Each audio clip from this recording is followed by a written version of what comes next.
In this video, we delve into the world of the mysterious and dangerous goddess Artemis, protector of women and hunters, whose actions were not always as noble as they seem at first glance.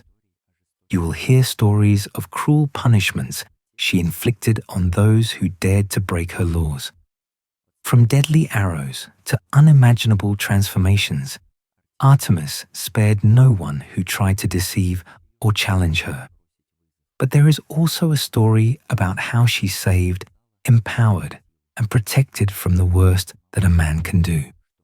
Watch until the end to find out how the encounter between a mortal scholar and Artemis herself really ended, and what terrifying secrets her myths hide.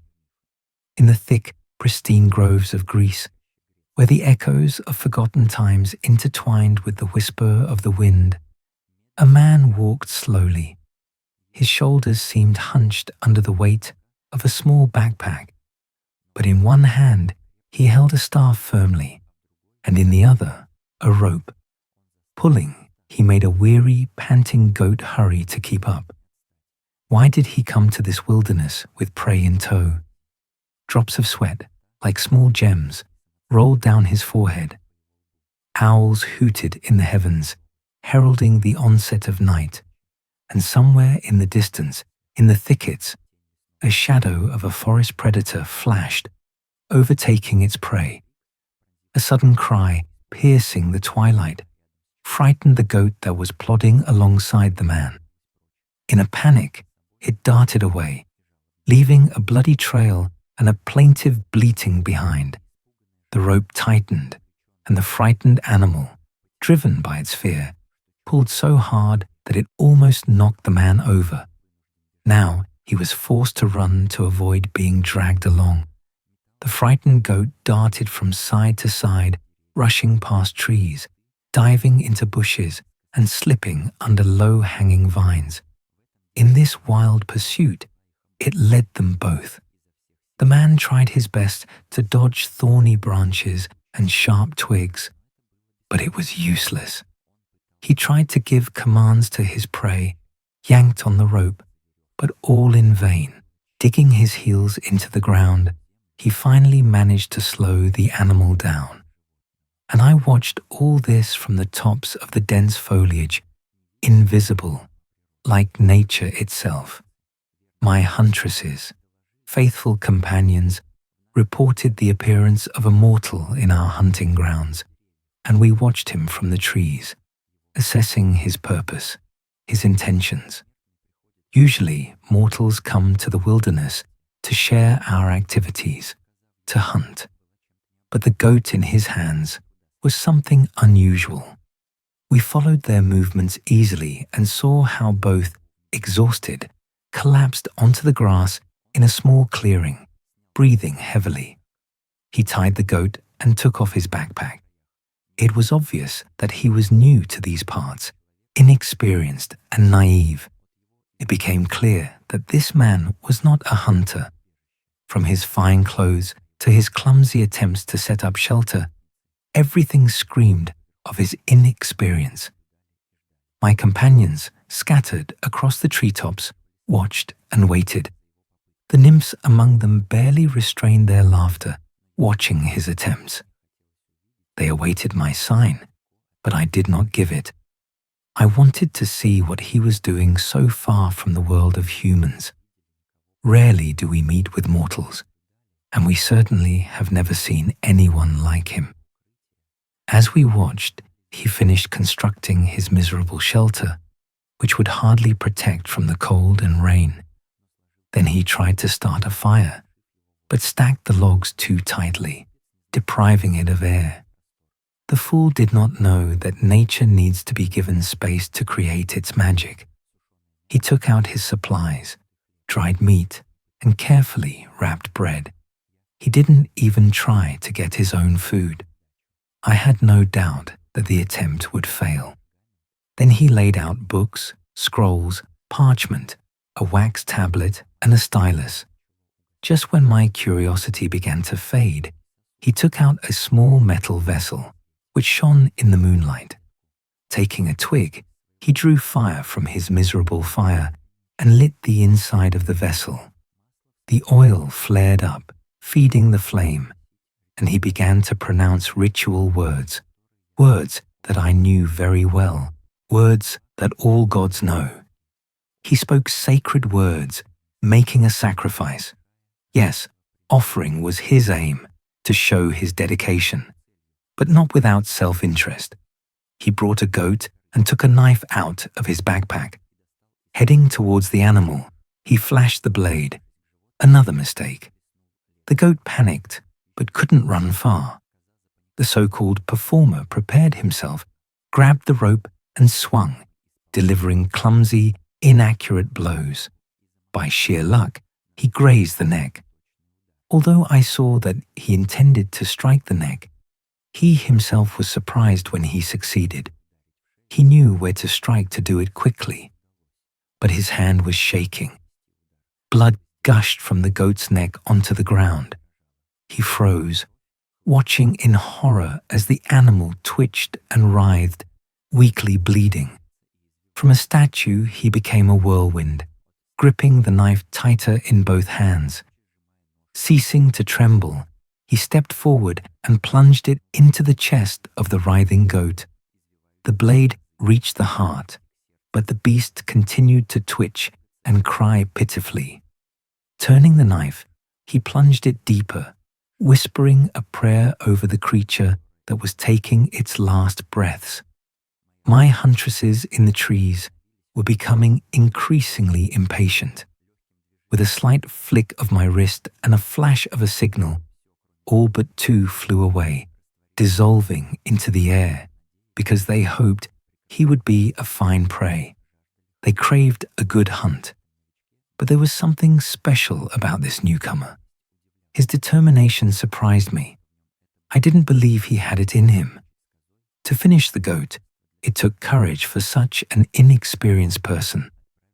My companions went to hunt elsewhere, though two remained. Serena and Polybia.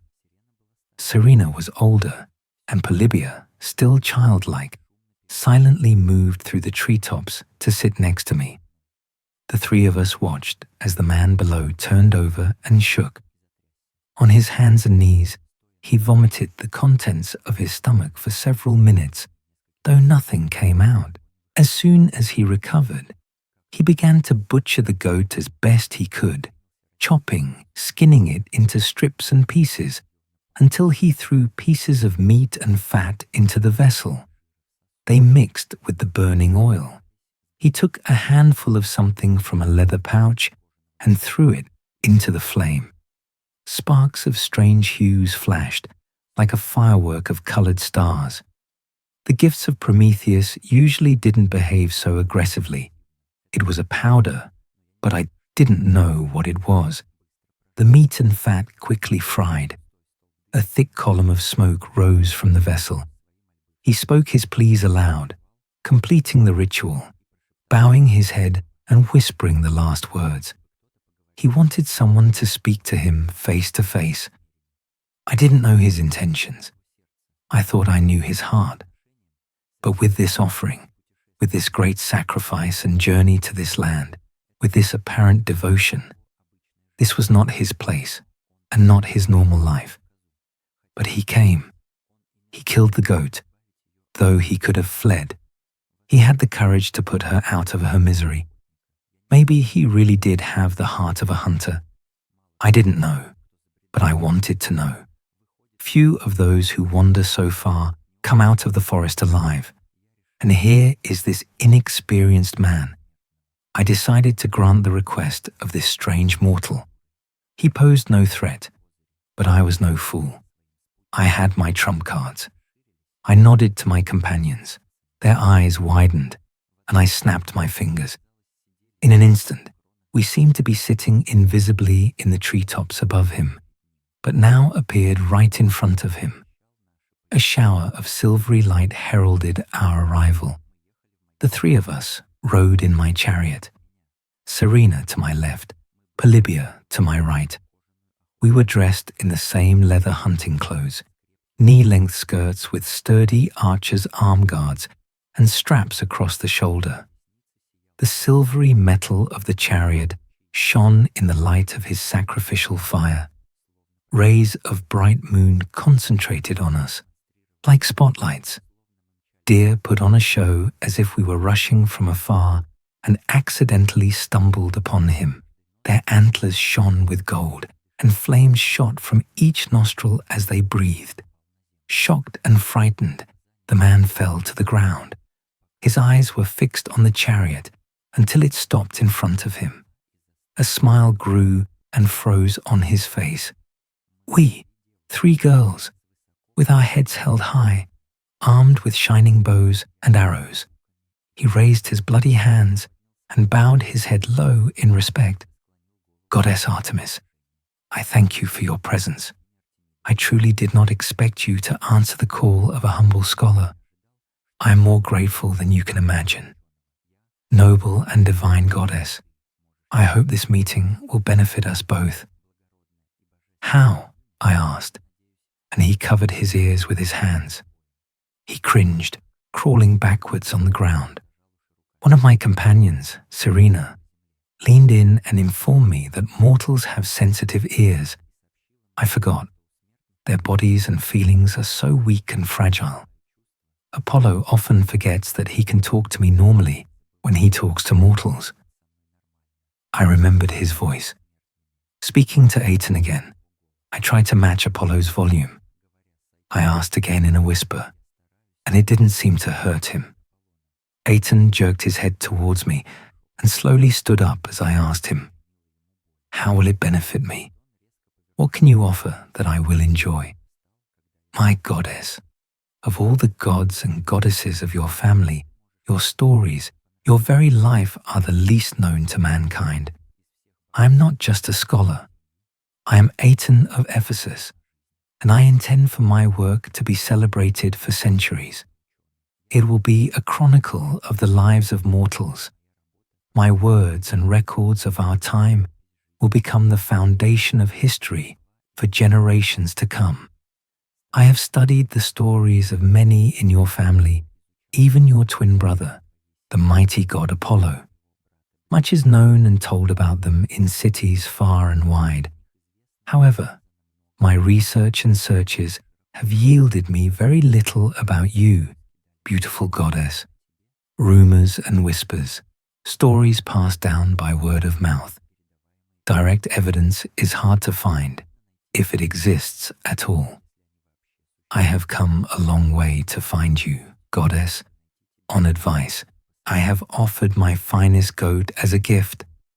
All this in the hope that you would grace me with your presence and tell me about your life, so that I may be one of the first historians to record the stories of the gods. I could bring your deeds to the world. You would be worshipped, you would be celebrated, and with greater prayers and offerings than ever before. You could be more revered than Apollo, or even Zeus himself. Your secrets are your secrets. Of course, you are a goddess, but I ask that you tell me everything so that I can record and share with people. It would be my honor, goddess. Your travels and offerings are worthy gifts for me. Aeton, I will grant your wish. You will hear my stories and about my life. Although, to hear everything truly, it will take longer than you will live. We will talk until dawn. You can take your notes. You can ask your questions, but choose your words carefully. Do not lie. I rarely trust men or mortals, but for your sacrifice, I will grant this. He shone, looking at me with a glint in his eyes. Some might call it excitement, but I knew the truth about the gleam in his eyes. I decided to play along for now. I stood up straight while he fussed to gather his writing supplies. I lowered my bow and squatted by his sputtering fire. I drew the knife from the scabbard on my belt and nudged his stacked logs. The gaps that formed in the dense pile of logs allowed the wind to breathe life into the fire. It burst from small crackles to a roaring flame. The last of my companions brought logs to the light, 3 together and 1 opposite. We sat in this clearing among the trees, and I said to the mortal, "You say that people don't know me, but you are here. You brought an offering and spoke my name. Tell me, Aeton, what do you know? You, my goddess Artemis, twin sister of Apollo, children of Zeus and Leto, Titaness of motherhood, you are the goddess of the hunt, protector of women and young girls, known for wandering the forests and groves with your companions, the huntresses of Artemis, goddess of purity and chastity. You and your ladies share a vow. I am proud of your presence, and even more proud that I am the first mortal to hear your story and present it to the world. I could barely restrain myself from rolling my eyes at the obvious flattery. Very well, Aeton. What do you want from me? How did you feel? What did you do? Which mortals did you meet? What about your other relatives? Of course, as much as you can tell until dawn. But start at the beginning, my goddess, and don't miss any details. His tone annoyed me. So smug. It had been a long time since I had talked about the old times. I allowed myself to indulge in my brother's favorite pastime, talking about myself in front of a captivated mortal audience. I asked Aeton, "Where should I begin? Do you remember your birth?" "Of course, don't you?" I turned to the right, because my companions were once mortals. She shook her head. Aeton himself shook his. I remembered why I didn't often interact with mortals. Forgetful, fragile creatures. I stifled a sigh, knowing that my patience would soon run out. Serena and Polybia stood up with a nod and brought wineskins and a hollowed-out horn. I took the horn, and the wineskin was passed to Aeton. My companion raised an eyebrow, half in puzzlement, half in annoyance. I answered her gaze with my own, and she returned to her log next to me. Everything was to be revealed, but even so, the old words of Gaia echoed in my head. Offerings require a response. Such is the law of the universe. I took a large gulp. Aeton dropped his wineskin into the mud next to him. Instead, he licked his quill before dipping it into the ink and holding it to the fresh parchment. From the beginning, if you don't mind, my goddess, it is true, my mother was mocked by Hera, forced to flee from all the lands of Gaia, the earth, here for her title of Queen of the Gods. We must all worship her. Her strength is held only in her connection to my father. This union, this sacred marital union, is more like shackles for them both. Zeus, though he is king, still has his weaknesses, his wife and all whom he desires, except her. Thus, he is forced at times to yield to her tears, or at least to appear to do so. He could not protect my mother openly. Thus, my mother. She was banished from Olympus, but he didn't leave her all alone. He loved her. He went to my uncle Poseidon, and with the help of Gaia, created a new island, Ortygia, Delos. Here, he had many names. Leto would be free from his wife's wrath and the betrayal of the world. For my mother wandered these lands only to be abandoned, rejected, and exiled by all. Even monsters hunted her. The great Python lurked in the waters.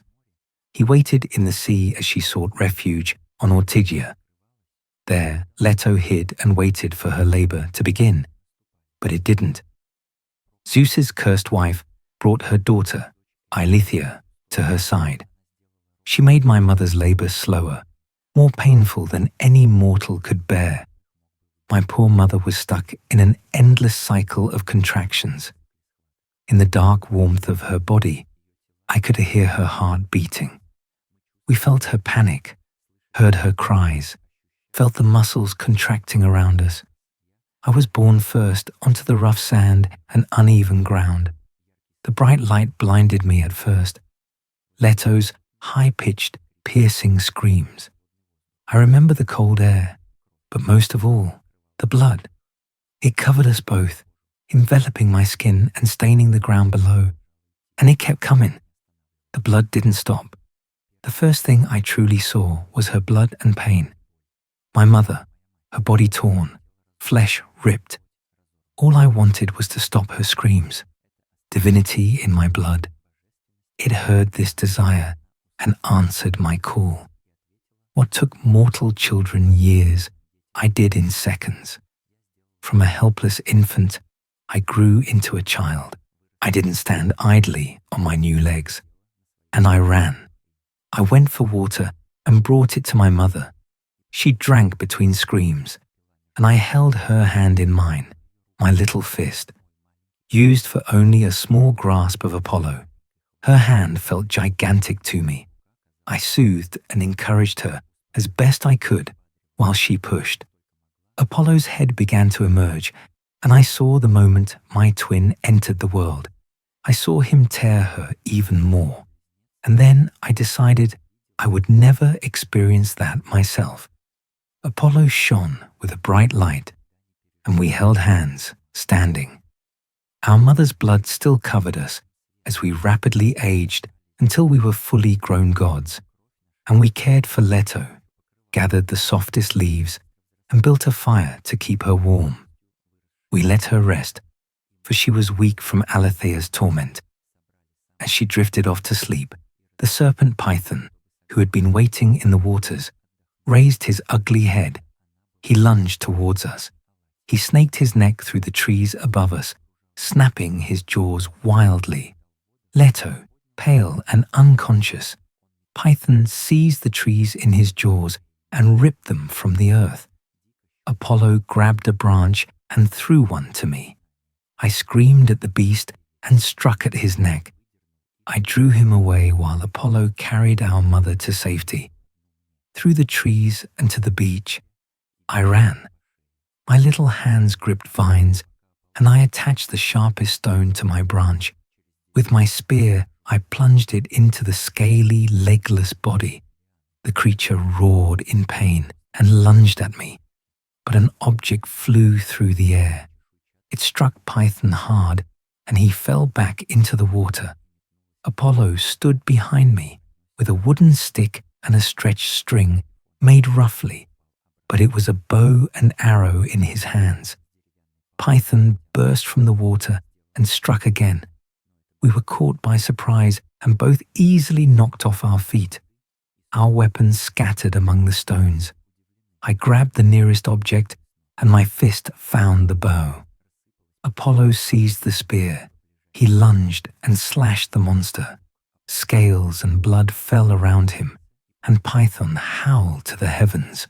I found an arrow, notched it to the bowstring, drew it back, and released it, as natural as breathing. It flew straight over Apollo's head and into Python's eye. With a final roar at us both, he plunged back beneath the waves, fleeing in the waters. We ran to Delphi. We returned to our mother and rested. We were all exhausted. There we stayed on that island, Leto and I. Apollo went to hunt Python and returned with his scales when he had finally vanquished the beast. I took a large gulp from my horn, and my huntresses filled it. My goddess, I have heard of the island of Delos, and this story of Python is sure to amuse all. Though I have heard of this story, and it is more akin to Apollo's bout, you remained on the island of Delos with Leto. Though I have heard from Apollo's priests of your ascension to Olympus. When was this? The eagle that soared above us passed all his valor to Zeus in the heights.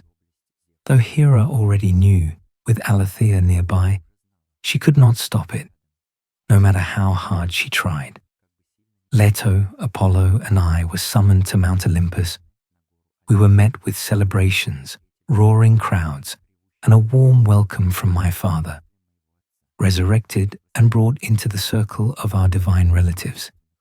He announced us to the crowd. Apollo shone as bright as the sun. His light only intensified the crowd's roar. He enjoyed the grand halls, the people, the music, the food, all of it. I was thrilled too at first. It is majestic Olympus, so much vaster than the small island of our birth. Our mother Leto was finally home. Our aunts and uncles smiled and nodded at her, as if they had not ignored her plight. Everyone was smiling and cheering, everyone but her. She seethed, she simmered, her gaze so cold it felt sharp, her eyes like daggers pointed at us both. But she could do no real harm. I smiled at her, wickedly and smugly, holding my head high as Zeus led us to introduce us to all. I stood before her as he announced our names and new gifts. Apollo and Artemis, we were now respected and revered. 2 chariots were brought into the throne room, one golden with Helios at its helm, the Titan, god of the sun. Apollo was to learn from Helios and take his place at the chariot. In time, Helios would hand the reins over to him. As Zeus placed the golden wreath upon his head, I was distracted by the gleaming silver of the other chariot. The metal was intricately crafted, and the Titaness of the moon, Selene, stood at its helm. I was given a place beside her to learn and discover my powers better before becoming the goddess of the moon. A silver wreath was placed upon my dark locks. Then I felt the eyes of the crowd focus on me. They were all curious and eager to see who I was, what I was. I felt like a trapped animal, a piece of meat ready to be chewed and swallowed. Where Apollo mirrored their joy, I tried, but could not. I felt too exposed before them all, too many people. Yet I felt lonely. I tried to take Apollo's hand, as he had been my comfort since birth. But his hands were waving to the crowd. He pushed me away in their favor. He was eager to impress the muses and hone his skills of prophecy with our Titaness aunts. He wrote poetry, composed songs, and paraded the sun across the sky with spectacles, sounds, smells. This was all my brother had desired since his birth on that island, for he felt like something was missing. I knew it. He craved more. I could hear it in his voice when he sang to us by the fire. Leto and I were his only companions at birth, but on Olympus, he was content. He was whole, with nymphs and dryads and beautiful deities everywhere, creations of Prometheus and Epimetheus. He loved it even more. Prometheus's creations made him happier. The cities and settlements that had only just merged further entranced him. Civilizations and creatures to love his gifts.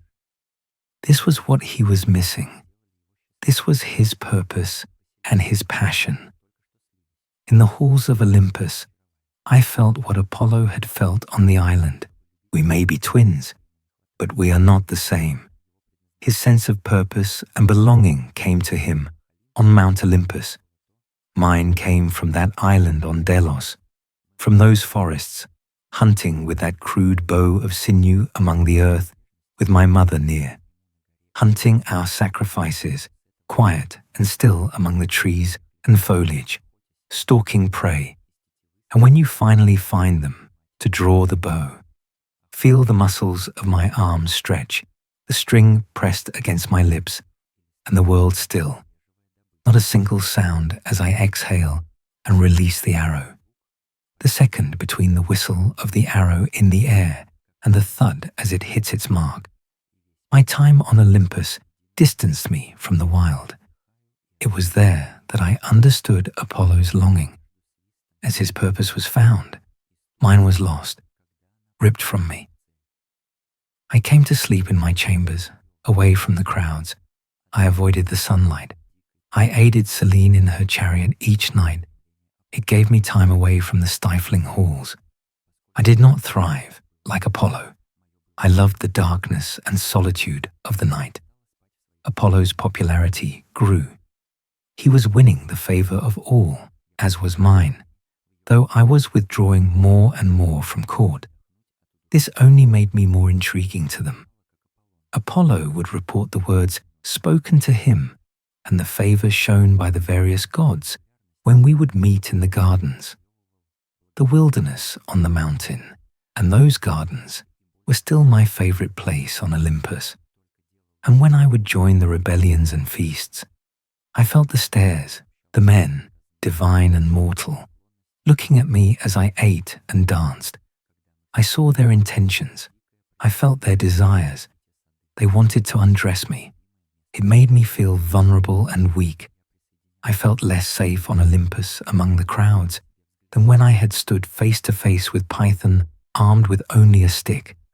After the suffering I had seen Leto endure, I witnessed even more here.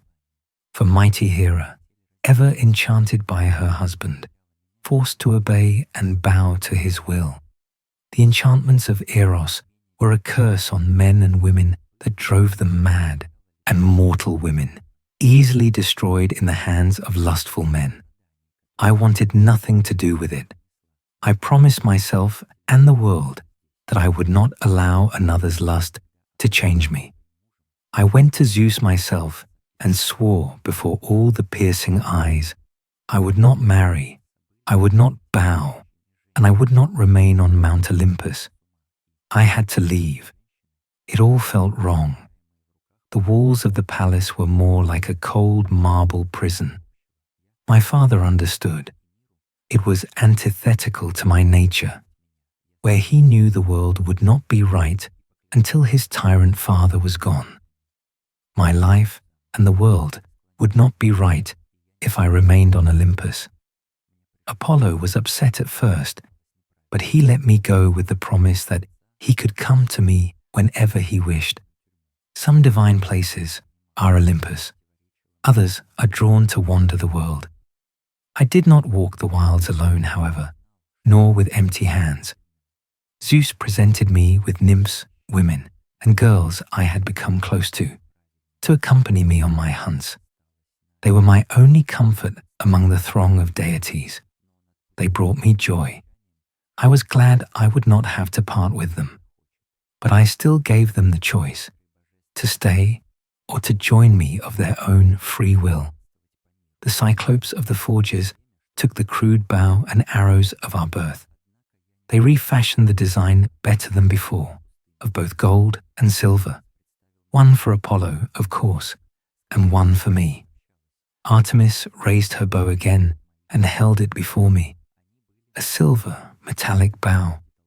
Its string refracted the light like a crystal. Iridescent reflections of multicolored gems in the firelight. It looked too heavy to simply be a weapon, but as she twirled it in her hands, it balanced in her palm. Perfectly balanced. The metal had to be a magical element I did not understand, lighter than any metal ever recorded. I reached out to touch it, and Artemis recoiled, set it down so it lay beside her again. I quickly began writing the description down in my notes. 2 simple diagrams that would never capture its essence. It was delightful, the greatest weapon I had ever seen. It has been my weapon since I was given it. Apollo has a similar weapon, of course, but there are clear differences. Once I left Olympus, I ventured into the forests and began hunting. It felt so right to be away from the judging eyes and among my nature. Epimetheus's creatures are my favorite company. This went on for months with plentiful prey, but one eluded me, for it was there that I first heard of the group of Elaphoi, golden-horned deer that pull your chariot. I had heard scant rumors that one was still free. You were not able to catch it, my goddess? How did this creature escape? Do not interrupt me while I am speaking, Aeton, or we will end the conversation, and your tongue will be cut for insulting a goddess. When a goddess grants you her presence, you do not interrupt and suggest she has failed in her hunt. The deer were captured. However, I have left the Ceryneian hind to roam in my sacred groves. Though I hunt animals, it is in honor of nature, a sacred ritual to show appreciation. This was simply another part of that. Their brothers pull my chariot across the skies, but the hind walks free. Golden horned deer that have been loyal to me for years. It took time, but I caught them through cunning, persistence, and skill. I am the greatest huntress to walk this earth. I was free, armed with a weapon from the forges of Mount Olympus. I felt invincible, but I made time to speak with Hygeia. For though my father is king, he has sides I do not understand. The great foremother who raised him, the company of my mother, and loyal nymphs bound by friendship. I understand far more. His lust is the obvious obstacle, and the earth ages. She had seen the time of creation. Hygeia plotted against her husband, the very heavens, for the suffering he has caused the universe and her, the pain when her son followed in his father's footsteps. She told me of my grandfather Kronos and great-grandfather Uranus, her strength in planning and defeating not one tyrant, but two. I hope my father never repeats the blood of our ancestors, but he consumed his first wife. Companions at her side, Cyrene and another, gasped, but Artemis raised her hand for a moment, and both came to their senses again. But Gaia rebelled against my father. Do you mortals know this? Answer me. Aeton, you may speak. No, I've never heard of such a thing. My goddess, my role was small. Gaia rebelled with her sons, the giants, the Gigantes. I once slew her son in the war between the gods and the giants. Ioneus, I shot him with this very bow. But the Gigantomachy, the name we give the war, is too long for this night. Her struggle did not end with the death of her sons. No, she took her grief for the entire family lost, those lost in the Titanomachy, and then again in the Gigantomachy. She went to Tartarus, a primordial god like herself, more space than person. However, the most ancient gods plotted, their powers combined, and they created a monster. It was unlike any monster ever created and unmatched since. 100 heads and fists of snakes, too great for you to imagine. A monster from the earliest times of mortals that made the gods tremble and flee in terror. All the Olympians and Titans left. We fled all over the world, all but Zeus. Zeus stayed to fight. It took time, but he defeated it. For Typhon was the force of purest chaos.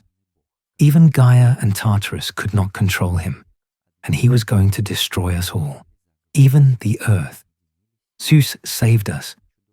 Gaia knew that she had let her grief go too far and expected her grandson to punish her for her role too, for her rebellion and for her past mistakes. If he were another Uranus or Cronus, he would have done it, and Zeus forgave her with mercy. He understood all she had lost, all the children and the pain caused by her husband. Just as Cronus had ravaged his own mother, Rhea, Zeus's understanding shows he is no tyrant, but love, husbands, children. This is not my realm, though many have tried to change this. Artemis paused. Then she squeezed the handle of her bow slightly. Her cold, piercing gaze fell on the fire below. For a moment, she simply watched the flames. In that moment, my vision shifted. Like heat waves, she flickered from the woman I saw to a young girl, a child in hunting armor, small and innocent. Then the mirage dissipated. I blinked, and she was a woman again. I dared not speak a word. Aeton of Ephesus, I have met mortal men and divine, they are not so different. They share the same look in their eyes, and I know you have heard the whispers carried on the tongues of mortals, for your own language betrayed it in your praise. Tell me what you know. I wish to hear the diluted, empty rumors that you mortals spread. Her silver eyes locked on me again, and I felt pinned to the floor. I could not bear it. I broke the gaze and stared into the fire as well. My seat became more uncomfortable. Sweat began to bead on my skin. I took a breath and steeled my mind as the silence grew. A name burst into my head, and I told the goddess, I know not of the giant war, the Gigantomachy, but I know of the giants, the Aloadae. It is said that they stormed Olympus itself. They attempted to seize Queen Hera and you, my goddess, to marry you both. But in your cunning, you transformed into a doe, darting back and forth. But when you spun them all around, and they aimed their spears, they aimed to strike, and you darted between them. When they threw their weapons, they struck each other. With both dead by your hand, a perfect plan, my God. One I gathered through careful study. Did you? Well, it is a good depiction of the event, though it does not entirely capture the might of the giants. The Aloadae brothers were vicious and strong. You know of my sudden trick to turn unstoppable forces against each other. They thought themselves hunters, for I took the form of prey, but they were my prey. A man as knowledgeable as you, with such devotion. Tell me more. More, my goddess. I only know of this event. If there were desirable marriages, I'm sure there could have been more. Oh, Aeton, you do not surprise me. There are many other stories, countless, I could name them. Mortals, such as Aeton. Do you know his name? Oh, great scholar. I did not speak, but I felt as if I had read this before and heard it once. I dared not refute her, for I could not remember the specifics.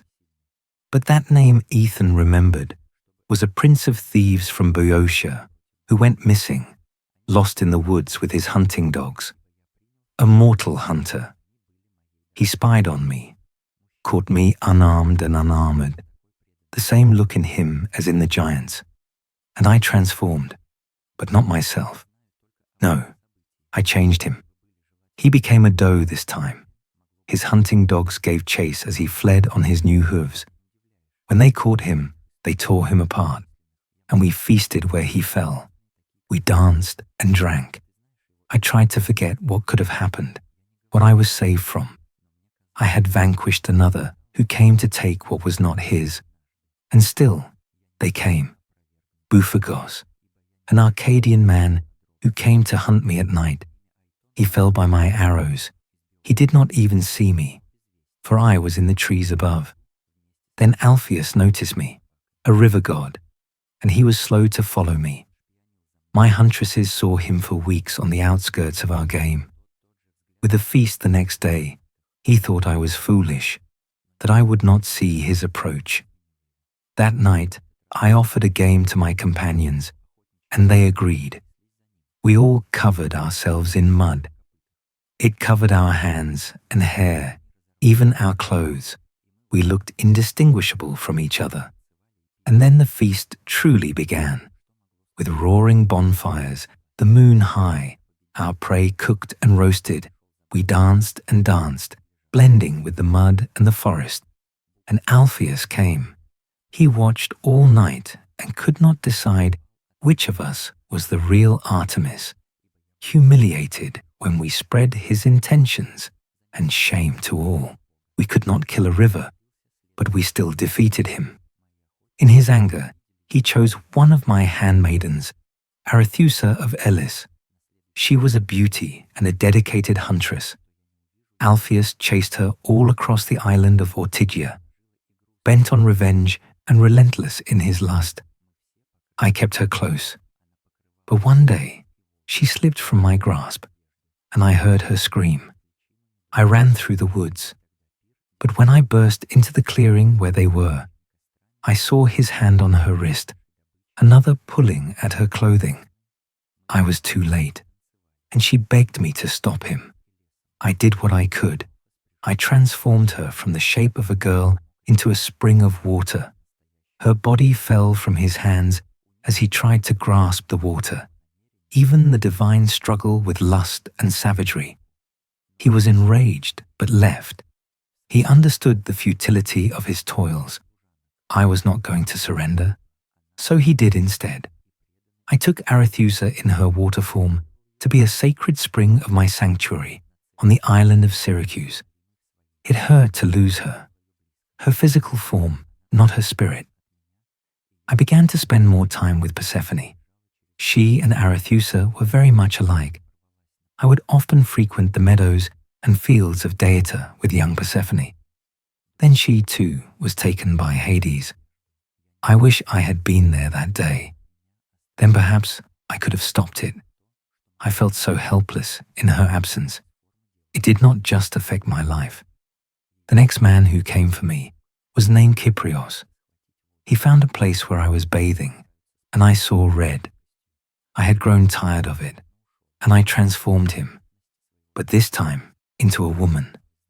This one would learn what it was like to be hunted. There are others, but I do not remember all their names. Why would I remember the men who came to harm me, to take what they want? Bold to come to a goddess with such a cowardly act. I am thankful they chose me, and I dealt with them myself. Apollo and I even saved our mother from a similar fate. A Phoenician giant named Tityos saw her as she passed through the lands of Panope and Pythos. He seized her, and she called for someone to save her. In my nightly ride through the skies, I immediately shot him down. Apollo was quick to assist upon my call, and together we tracked the giant. I shot him so that his body looked like a porcupine when we were done. Hermes promised us as he took Tityos' soul to Tartarus that he would suffer. His soul stretched across the field. There, eternal eagles fed on his organs. Every day he remained in the darkest depths of the underworld. Now you see, Aeton, why I do not permit men in my hunt. Ask your questions, but you will leave at dawn. My goddess, I will depart at dawn. Permit my ink to dry in the morning light. All this will be for naught if I cannot read my notes. However accurately will I be able to record with smudged notes? Your words will not be verbatim, but an approximation. I must collect your fine words exactly as they are, my goddess, for this will go down in history. I know that your only passion is your work, but do you know of the impact of man? In truth, I cannot count the women in the world who have been harmed by men. Unwanted attention can be deadly. Wanted marriage is a naive way to phrase it. Anyone can turn savage, completely disregarding civility, decency, and consent.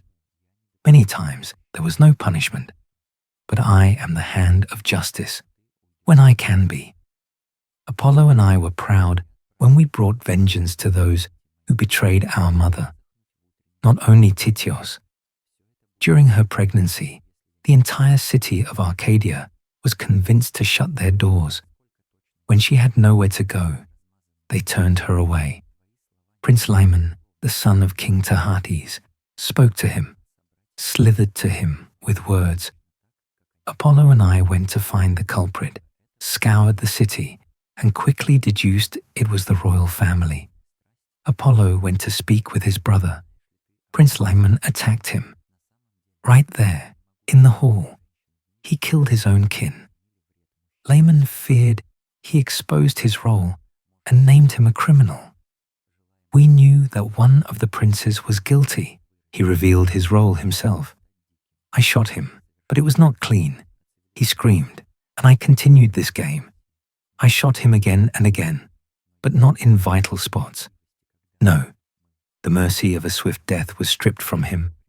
I denied him that. quivers of arrows, and many hours later, he finally died. Know that I protect these huntresses as fiercely as I did my mother. But I will not allow men into my ranks, for they have endured similar experiences and just wish to live in peace. You are noble and wise. Fear not, my goddess. I mean you no harm. I know for certain that I would be dead if not for your mercy, and I thank you for this. You and Apollo have punished many. I have heard a rumor about a woman named Niobe. It is said she is a stone statue at the summit of Mount Sipylus in Anatolia. You must know what happened to her. For a long time, we mortals have argued. I would like to be the first to record the true events. Niobe, I remember that woman, the child of Tantalus, a man locked in the deepest pit of Hades for his crimes. Few mortals rest in Tartarus eternally. The apple did not fall far from the tree, their bloodlines too full of pride. She was married to Amphion of Thebes, a queen for a time. She bore him 7 daughters and 7 sons. She was celebrated for her fertility, but she said that she was better than the goddess of motherhood. My mother Leto, bearing only 2 children compared to her army. My mother could not bear the insult, for our births tore her apart from the inside. She could no longer conceive, and without the love of Zeus, she did not wish to. But this vainglorious woman severely offended her.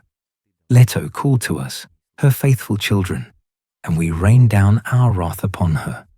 Apollo made it a competition. Who could strike their prey faster? I took the girls, and he took the boys. What a mother she was, to see all her offspring dead at her feet. I beat Apollo by minutes. He was too slow. But if you would permit me to ask, what of Orion, the hunter? Orion. He came to us here after exile. I never knew why, but he was a loyal friend. We spent many years hunting together in the wilderness. This caught the attention of my brother. Apollo loves to be an exception to my rule. He does not like to share, and I was fond of Orion. His mastery in hunting presented a challenge I had not had in years. Still, I was better. Yet there was something special in his tactics. It was refreshing, and it worked in tandem with my own. His tracking abilities offered insight and surprised me. One afternoon, he sat by the great lake while walking on the water. What do you mean, he walked on the water? Surely you mean near it, my goddess. It seems you do not know Orion as well as you thought, Aeton. He was the son of Poseidon, and through his father's blood, he was immensely tall and could walk on water as if it were solid ground. He was an exceptional man, but he claimed he would slay all the beasts in the world. A jest, for if he meant it, I would have struck him down myself. But Gaia heard the rumor of a threat and flew into a rage. Though I did not know it then, Apollo went to Gaia. He had built up a resentment against Orion, and they ended up plotting.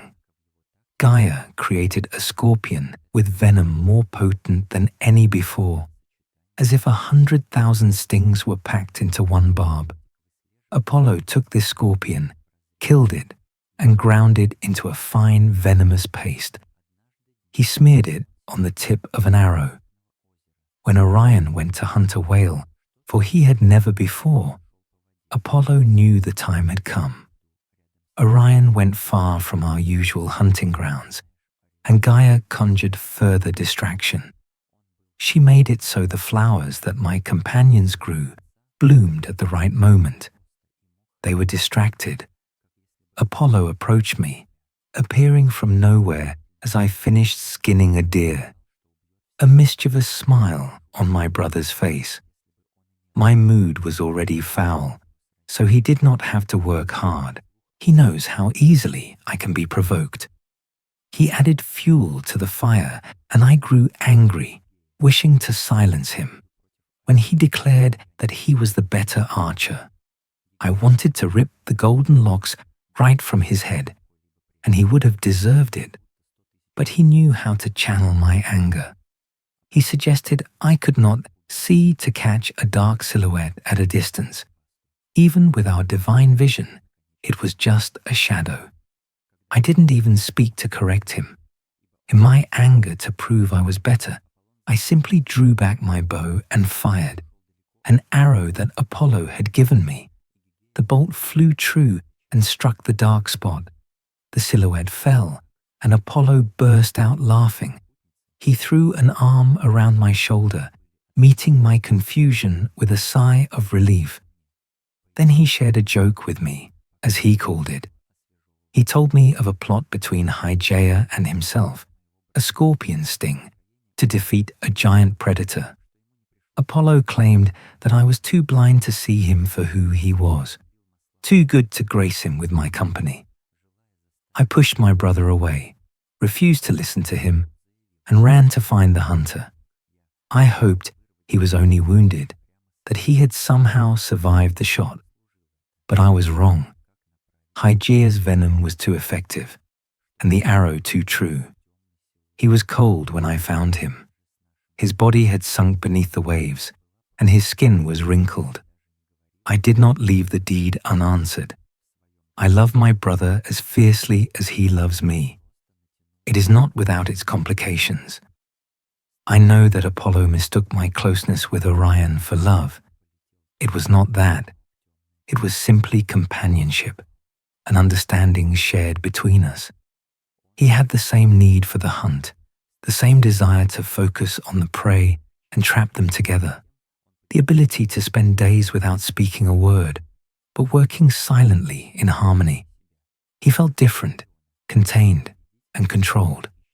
I have met many hunters before and since, but few were like Orion. Only he and Hippolytus have I ever truly understood.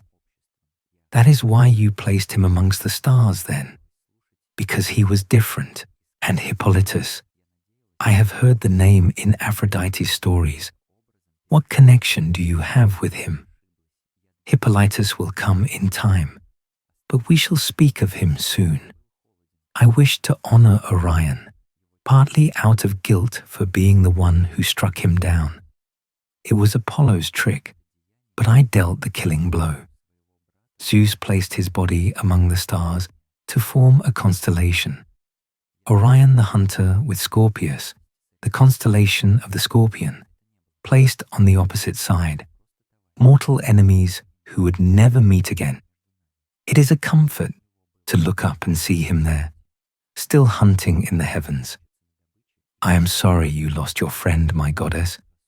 His stars have always been my favorite in the heavens. You spoke of other hunters. Who are they? Immortal companions or mortal men? Like my brother, they boasted of being better at hunting than me. Mortals with excess pride and arrogance. I am the embodiment of the hunt, the feeling of stalking and waiting for the perfect moment to strike. No one can surpass me. Even Apollo may joke, but we both know who is the better hunter. Just as he is the best poet and musician with a voice that surpasses even the muses. He jokes, but would never think he is above me. We are simply competitive. We strive for more, constantly improving. But mortals, they are no match. Adonis, a prince and hunter from Cyprus, boasted that he was above me. His boasting was cut short by a wild boar I sent. He had the opportunity to prove himself, but a small boar bested him. Its tusk pierced his abdomen. Anoi, another mortal from Arcadia, joined a large-scale hunt. For many had gathered to kill the Calydonian boar for the king at the time. Anoi of Oenus didn't even require my usual effort. I simply left the boar be. He fell too soon and was torn in half by its tusks. Such a big mouth and so much bravado. It was disappointing to see how much he screamed. Bro followed in the footsteps of his family. All of them in some way, insulted my family. He decided he was different, thought he could boast higher and be spared from the consequences. Their family was mad. His father, Tantalus, tormented in Tartarus for his crimes. His sister Niobe, full of pride, as you know.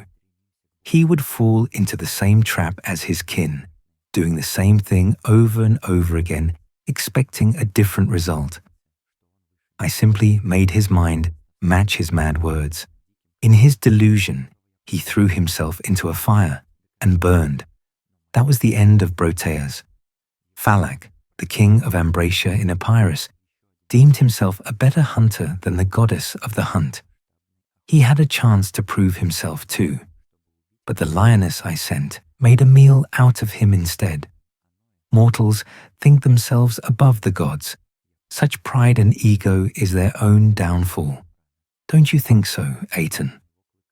I agree, my goddess. Do you only punish those who boast of being above you, or do you decree offense? The Calydonian boar. You sent it to King Oeneus as punishment, if I remember correctly. Not only to slay Balan. Is that not obvious, Aeton? Pride, arrogance, lies and deceit, broken promises.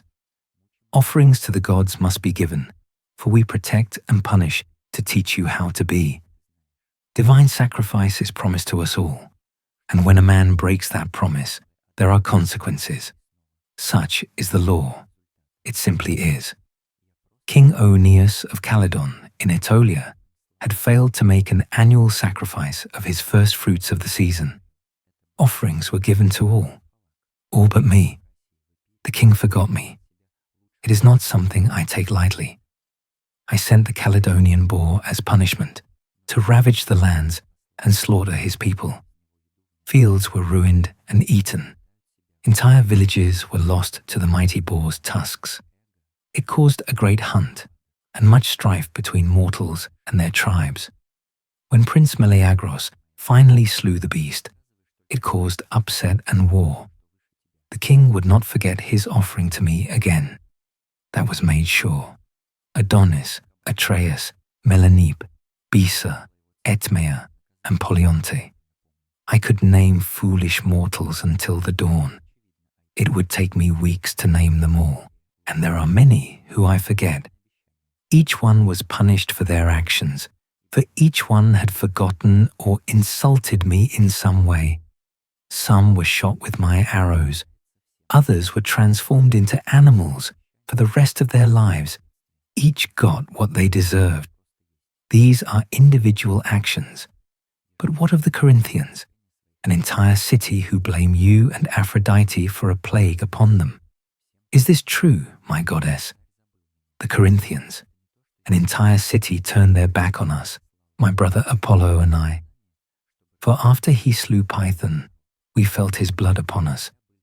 The battle we fought when we were only a few hours old hung above us like a thick miasma. It defiled the very air around us. We traveled to the city of Corinth, for it was there we were to perform a cleansing ritual to wash the stain from us. But the people of Corinth would not allow us in. It was then we sent a plague upon them. The disease spread like wildfire through the forest. For though we save and heal, Apollo and I both have the power to do the opposite. Corinth is not the only city punished by my hand. Melanippe and co., a pair who brought their sin to my temple. They were youths from Patras in Achaia. They used my holy temple as their bedchamber and defiled it. They could love one another, but this was an insult to me, to all the temples of the gods to be demeaned. They chose one who had sworn chastity, salt in the wound, another layer of offense in their deed. I sent a plague upon the city for the diseases that were in the minds of the youths to commit such a thing. The people of Achaia searched day and night for the culprits. When they found them, they brought them back to my temple and locked them inside. Then they bricked up the only entrance and they were left to starve in the dark. A fitting sacrifice for what they had done. The city was saved from its torment, but a lesson was learned by all.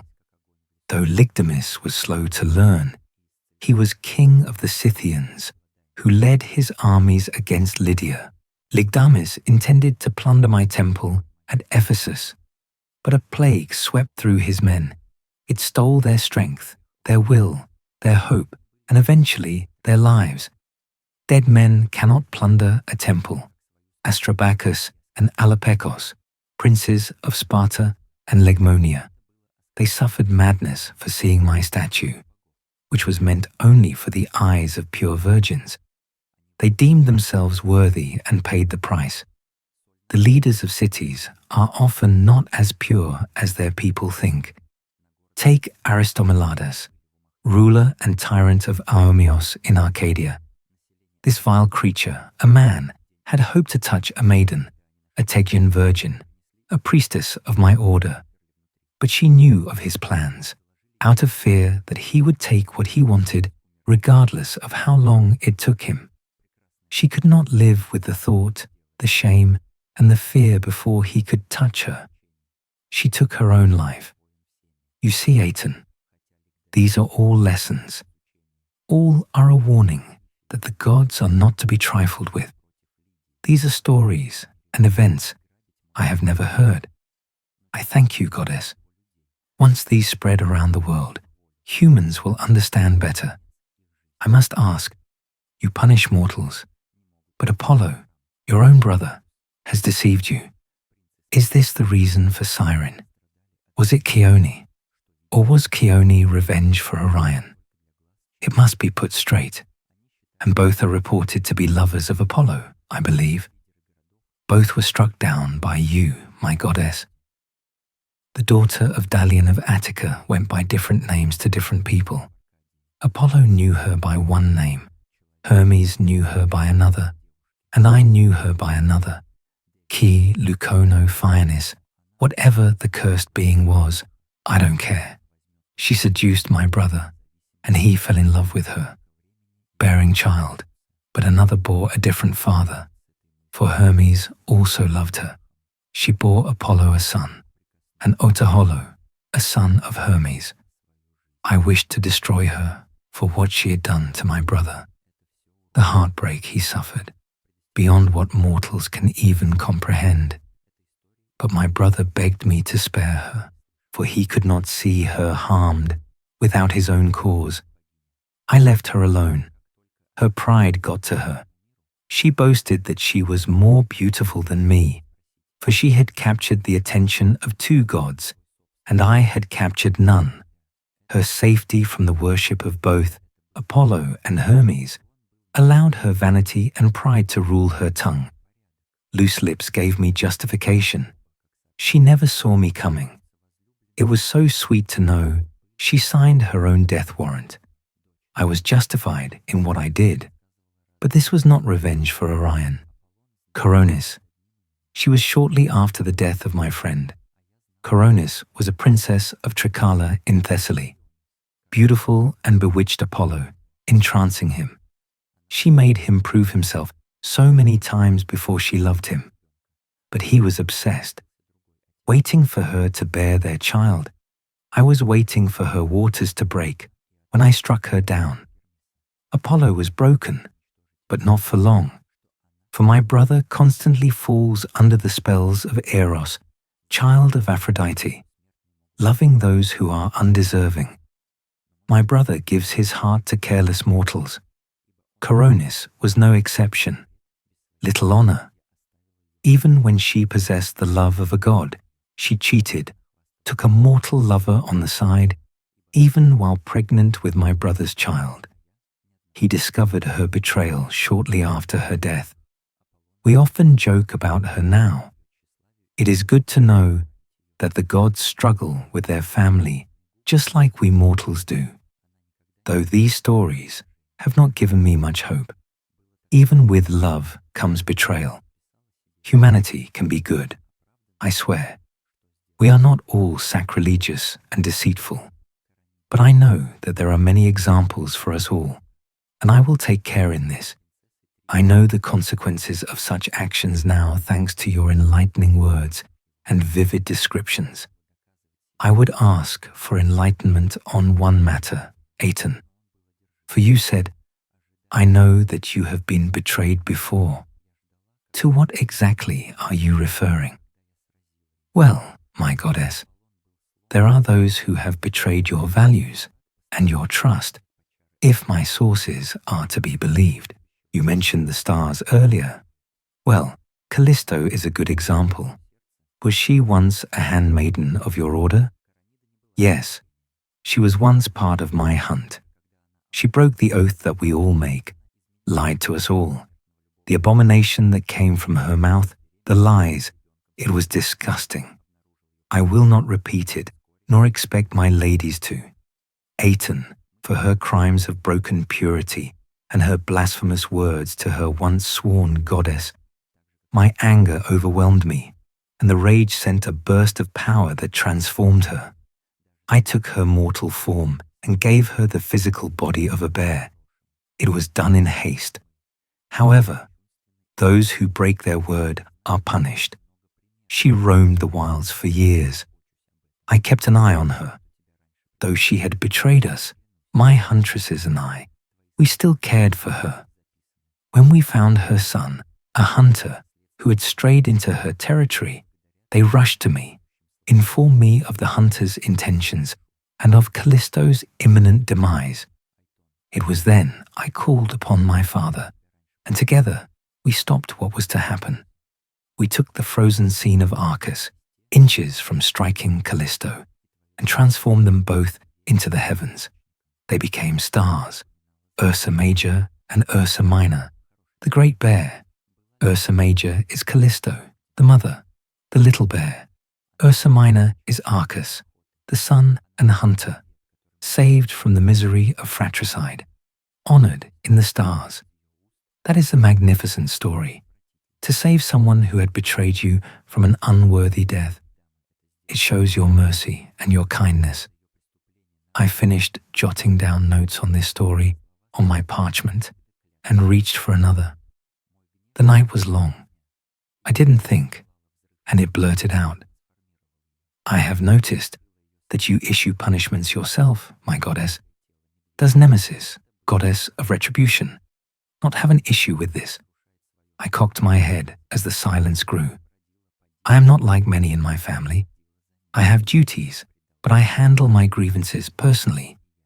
Nemesis understands pride, the sheer arrogance of humanity. She is retribution, a power that Prometheus gave. They were only the beginning. You humans think so highly of yourselves. You become blind to the world, to nature. Nemesis punishes many, but I can handle my own. Since Ura, I handle them myself. I don't have records of Ura. My goddess, who is she? Ura, she was the daughter of Lelilant of Periboea. Proud of her purity, although she was beautiful, she would not marry, and she bragged, and gloated. Then she accused me of impurity, too feminine to be a true virgin. While I was on Olympus, I immediately went to Nemesis. She promised me she would punish the girl. I thought of a transformation to show her ugly soul, or death to befall her. Nemesis did worse. Ura, the girl, lost her maidenhood by force. Nemesis thought to punish her pride by taking what she was most proud of, her purity, and so lured the girl into the forest. There, she was violated and impregnated. She was plunged into grief and suffered throughout her pregnancy. She withered as the children grew. When I learned what Nemesis had done, I went to Ura. She lay in her bed at home, in the darkness. I needed to see her, but I was so ashamed that I could not face her myself. Some say it was a river god, others say it was Dionysus, but I still do not know the truth. I do not want to know. I ordered some huntresses to watch over her throughout her pregnancy. On Olympus, I argued with Nemesis. When I took the matter to Zeus, he sided with her. I asked for punishment, and it was delivered. But death was a better punishment than this. Ura's mental state worsened as the children grew. When her waters broke, she was one step away from complete madness. The pain, the labor, the revelation of it all. She broke. She gave birth to 2 children. In her madness, she took her child and tore it apart, biting and tearing it to pieces. It was a horror. I watched from afar, but rushed into action when I saw this. The blood, the memories of my own mother and my brother. I snatched the other child before she could get to it. She looked at me with empty eyes, no longer being human. Something lost and gone from them. Nothing could reach her. She growled when she saw me holding her child. Then tears filled her eyes, and she looked at the balcony. She ran towards it, screaming, and did not stop. She knocked out the balcony railing and threw herself into the waters below, but she stopped screaming. I turned her into sea foam when she hit the waves, ending her torment once and for all. I took her last child with me to Olympus under the cover of night. There, I found Nemesis again. I placed the child at her feet and told her to give it to its father. We were cold for a time, but now I understand her. My experiences with a few mortals have made me understand her place, the necessity of her. Still, she respects that I prefer to mind my own business. I see. It is good that you saved the child, my goddess. Poor Ura, and all the stories of punishments and wrongdoings. This story best shows your mercy. Thank you, goddess, for sharing. Are there other stories?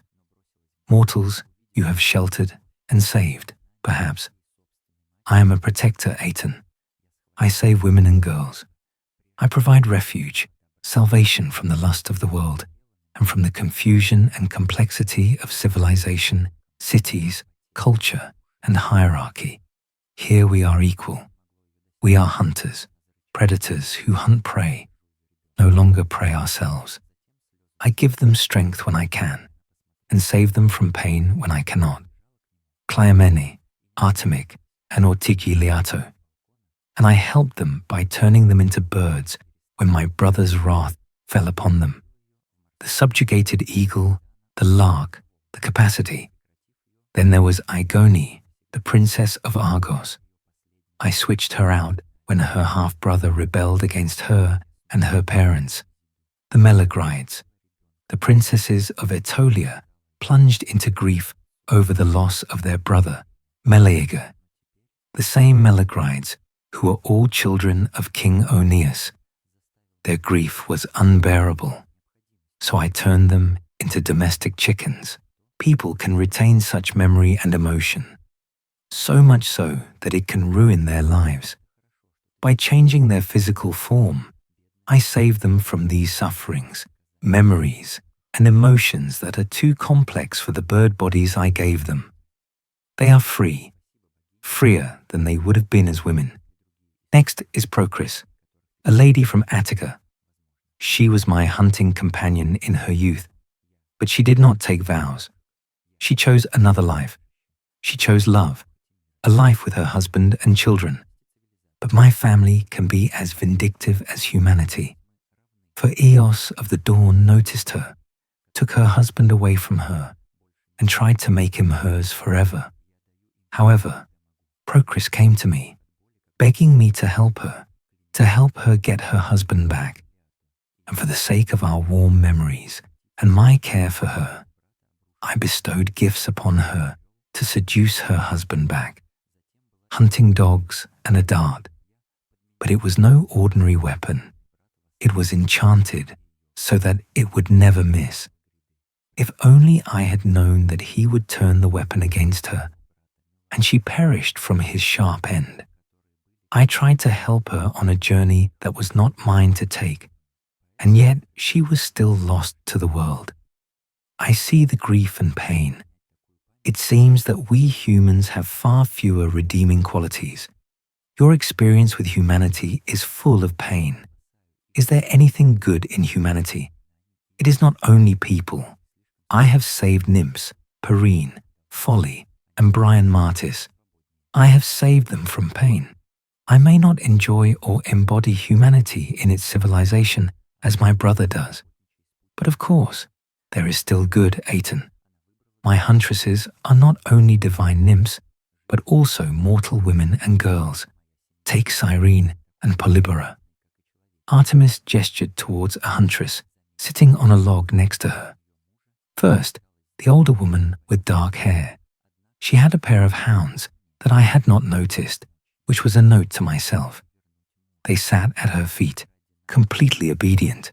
The girl on the other side was much younger, with fair hair, a childlike face.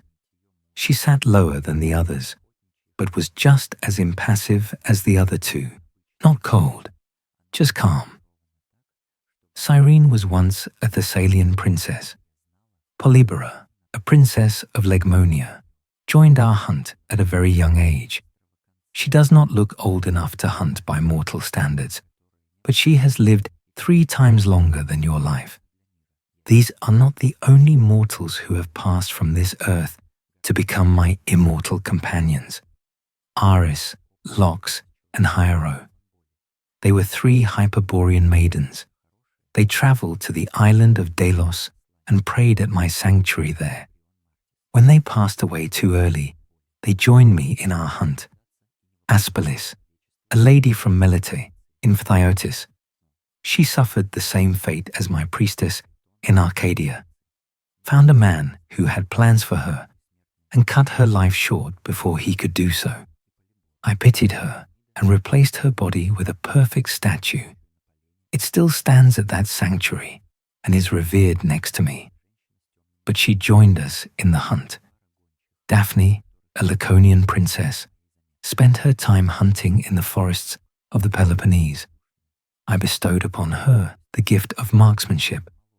One day she will join us, but time is running out.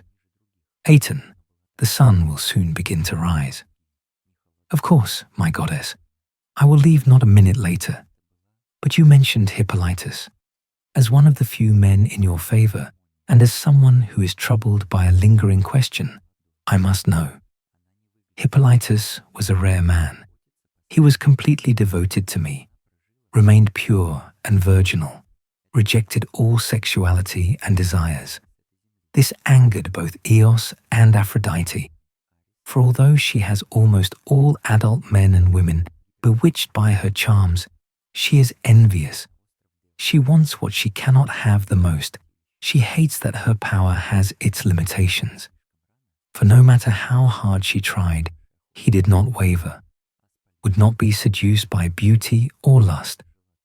Deciding to either conquer him or kill him, she devised a plan. If jealousy makes you ugly, Aphrodite would be the ugliest in my family.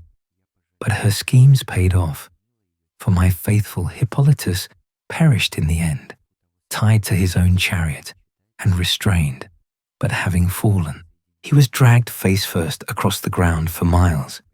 He was barely recognizable after that. This was during Asclepius, and I begged him for help. He was brought back by them. But Aeton, you have no time. I thank you for your time, God. But I would like to ask, before I go, do you want to hear the truth about Orion, your brother Apollo? He sends a message through the oracle of Delphi. Aeton of Aphis, your time is up. Whatever message my brother has for me, he can deliver himself. For you are one of the proudest and most arrogant men I have met in recent times. You cover your words with honey and deem them kind, but your intentions are clear. Cyrene, Polybora. Now what? My goddess. No. They grabbed my parchments and papers, snatched the stylus from my hand. All my notes were quickly thrown into the fire. Aeton of Aphis, my life, my stories are mine. You are not the greatest historian, and never will be. for you will not be remembered. What made you think you deserved to tell the stories of the gods?" He stood up hastily as I drew my bow. The embers of the fire were dying down, and the red sky painted the world. I pulled an arrow from my quiver as Aeton began to run. I called out to my huntresses, gave a signal with my hands, and they jumped out of the bushes. A horn sounded. The hunt had begun. Dozens of women emerged from the canopy, screaming as one. Weapons raised, and my voice joined theirs. We chased Aeton. I drew my bow again, took aim, and fired. The running scholar fell to the ground with a scream, the arrow hitting the back of his knee. Blood gushed from the wound as he howled. The arrows of my huntresses began to rain down on his shoulders and arms. He breathed and wheezed blood like the goat he had brought here for me. I loaded my last arrow, aimed at his eye, and fired.